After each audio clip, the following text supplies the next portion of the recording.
The Messenger sallallahu alayhi wasallam said, ثلاثة يحبهم الله تعالى ويضحك إليهم ويستبشر بهم. There are three categories of people whom Allah Almighty loves and He smiles at them. Imagine Allah, Al-Malik, the King, Al-Rabb, the Compeller, Al-Jabbar, smiling at you.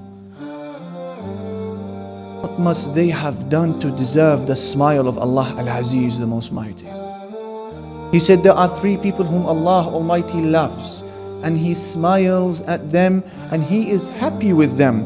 And He mentioned one of the three people, one of the three categories as being as follows: وَمَنْ لَهُمْ رَأَةٌ حَسْنَاء وَفِرَاشٌ لَيِّنٌ حَسَنٌ فيقوم ويصلي لله بالليل فيقول يعني الرب يذر شهوته ويذكرني ولو شاء رقد. One of the three categories, he says, is a person who has a beautiful wife, a beautiful spouse, and a very comfortable soft bedding.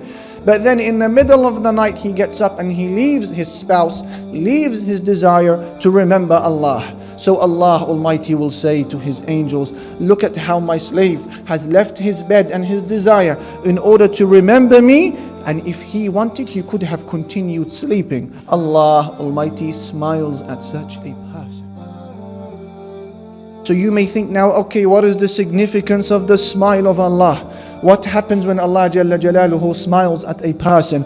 Imam Ahmad narrates in his Musnad that the Messenger sallallahu alayhi wasallam said, answering this question, وَلَوْ ضَحِكَ رَبُّكَ لِعَبْدٍ فِي الدُّنْيَا فَلَا حِسَابَ عَلَيْهِ. When your Lord smiles at a person, he said, when your Lord smiles at a person in the life of this world, He will not have any accountability on the Day of Judgment.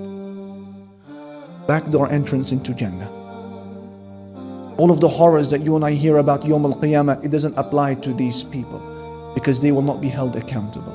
لا يحزنهم الفزع الأكبر. The ultimate terror, the terror of Yawm al-Qiyamah will not grieve them in the least. This is what happens when Allah smiles at a person. One of the three people whom Allah smiles at is a person who gets up, remembers Allah Almighty, and leaves his comfort, leaves his jail bed, leaves his beautiful spouse for short moments to glorify Allah Jalla Jalaluhu. Some of the reward Allah Almighty has prepared for them.